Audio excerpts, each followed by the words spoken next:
Contoh.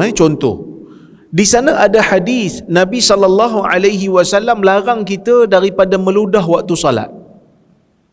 Nabi kata apa? Dalam hadis riwayat Anas, Anas qala Nabi sallallahu alaihi wasallam la yatfilanna ahadukum baina yadayhi wala an yaminih walakin an yasarih aw tahta rijlaihi aw tahta rijlihi atau kama qala. Hadis riwayat al-Imam al-Bukhari.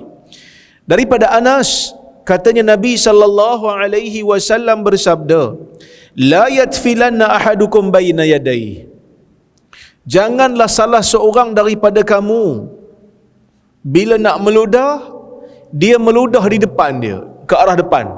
Nabi tak bagi. Ya. Jangan ludah ke arah depan. Wala an yaminih, jangan pula di arah kanan.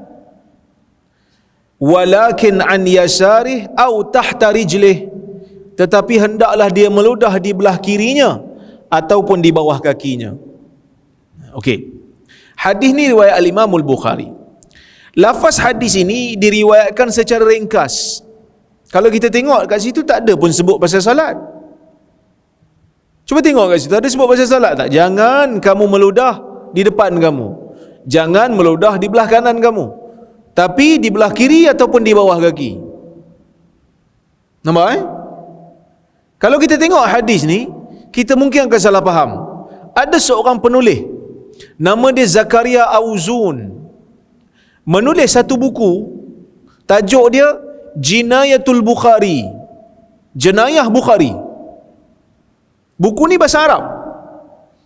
Dia betul anti dengan Bukhari. Kan, kebetulan lah masa saya kat Jordan dulu, pensyarah suruh baca buku tu dan suruh jawab setiap daripada kritikan. Antara hadis yang dikritik hadis ni lah. Dia kata, kalau kita nak amalkan sunnah ni, maka masjid kita akan kotor belaka. Sebab apa? Sebab Nabi SAW suruh ludah di belah kiri. Belah kiri tak apa, ataupun di bawah kaki. Boleh, dia kata. Sebab pakai hadis. Kalau tuan-tuan baca yang ni je, meludah dalam masjid kira boleh. Okey. Lafaz ni ataupun hadis ni diriwayatkan secara ringkas. Ia menunjukkan lafaz larangan meludah secara umum. Namun terdapat lafaz yang lengkap terdapat dalam riwayat lain. Kita tengok lafaz yang lengkap dalam riwayat Bukhari juga di tempat yang lain. Apa kata Anas? An Anas anna an-nabiy sallallahu alaihi wasallam ra'a nukhamatan fil qiblah fashaqqa dhalika alaihi hatta ru'iya fi wajhihi faqama fahakkahu bi yadihi faqala inna ahadakum idza qama fi salatihi fa innahu yunaji rabbahu aw inna rabbahu bainahu wa bainal qiblah fala yabzuqanna ahadukum qibala qiblatihi walakin an yasarihi aw tahta qadamaihi thumma akhadha tarafa ridaihi fabasaqa fihi thumma radda ba'dahu ala ba'd faqala aw yaf'alu hakadha atau kama qala. Maksudnya daripada Anas, sesungguhnya Nabi sallallahu alaihi wasallam pada satu ketika terlihat bekas ludahan dekat arah kiblat. Nabi tengok dekat arah kiblat ada satu bekas ludahan. Fashaqqa dhalika alaihi, dan pandangan Nabi tu bila Nabi tengok benda tu, Nabi rasa benda tu tak syok, Nabi rasa beban tengok. Nabi rasa macam tak seronok dok tengok.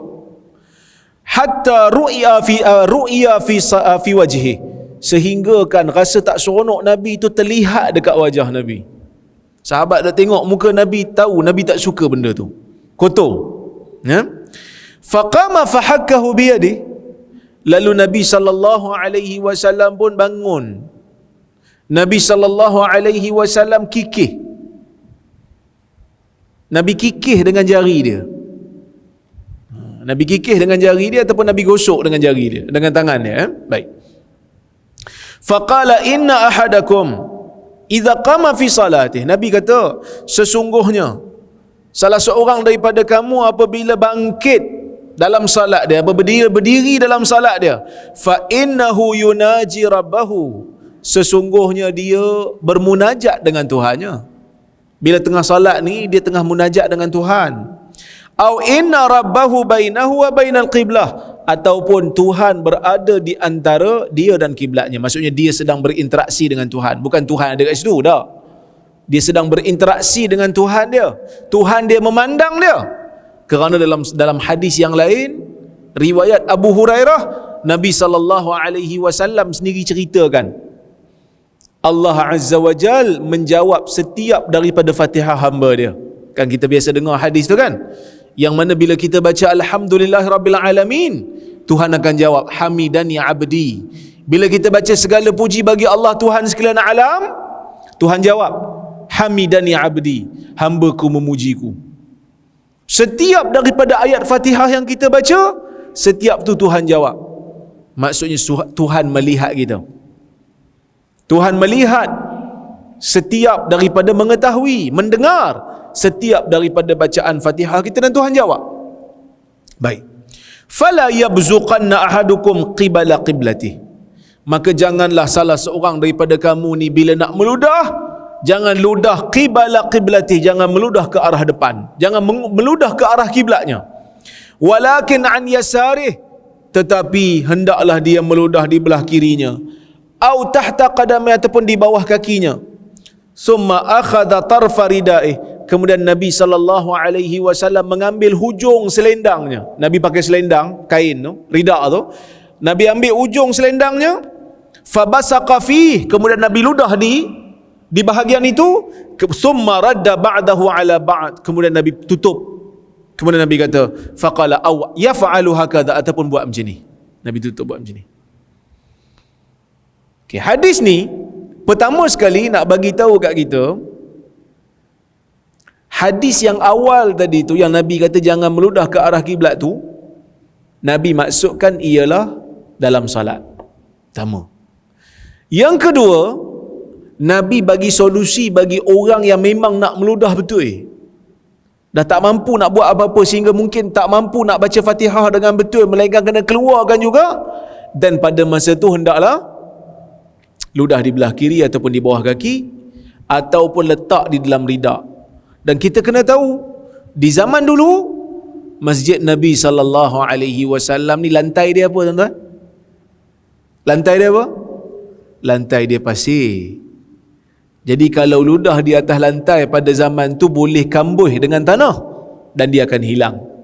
Dah kalau masjid macam ni, dia tak boleh lah nak ludah. Ini yang Zakaria Auzun tak faham. Zakaria Auzun dia tak faham benda ni, lalu dia kritik hadis ni tanpa melihat kepada dimensi masa di zaman itu, yang mana Masjid Nabi SAW lantainya tanah kan. Jadi kalau masjid macam ni, bolehkah kita ludah? Dah tentulah tak boleh, sebab mengotorkan. Nabi SAW tengok kan bekas orang meludah ke arah kiblat, Nabi tak suka kan. Jadi Nabi bagi solusi lah. Jadi kalau ada zaman ni, kita kalau terpaksa, then ambil lah sapu tangan ke kan, apa sajalah yang boleh mengelakkan masjid kita daripada kotor disebabkan air liur kita tu. Okey. Justru hadis di atas lebih lengkap, dan ia menjelaskan bahawa illah ataupun sebab tegahan melakukan perkara sedemikian ialah untuk menghormati kiblat ketika salat. Lafaz hadis kedua juga menunjukkan bahawa larangan ini merangkumi semua orang yang bersalat, sama ada di masjid ataupun di rumah. Nabi tak bagi kita ludah ke arah kiblat sebab kiblat tu mulia, sebab kita sedang bermunajat dengan Tuhan kan. Cuba bayangkan kalau kita jumpa dengan bos, sambil bercakap kita ludah, sambil bercakap kita ludah ke arah bos pula tu, agak-agak boleh dapat ke apa yang kita minta? Susah lah kan. Itu kalau manusia, apatah lagi kalau Tuhan, lagilah kena beradab kan. Jadi macam tu. Okay? Hadis kedua juga turut menjelaskan bahawa larangan tentang meludah hanya tertumpu ketika salat.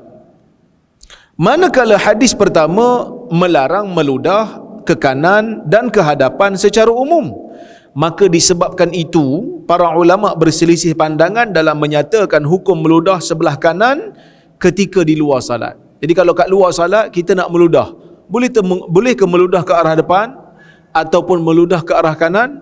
Para ulama berbeza pendapat, ya. Kebanyakan ulama khaskan ludah yang ditegah ke arah depan atau kanan ni hanya ketika dalam salat. Tetapi di luar salat tidak ada larangan.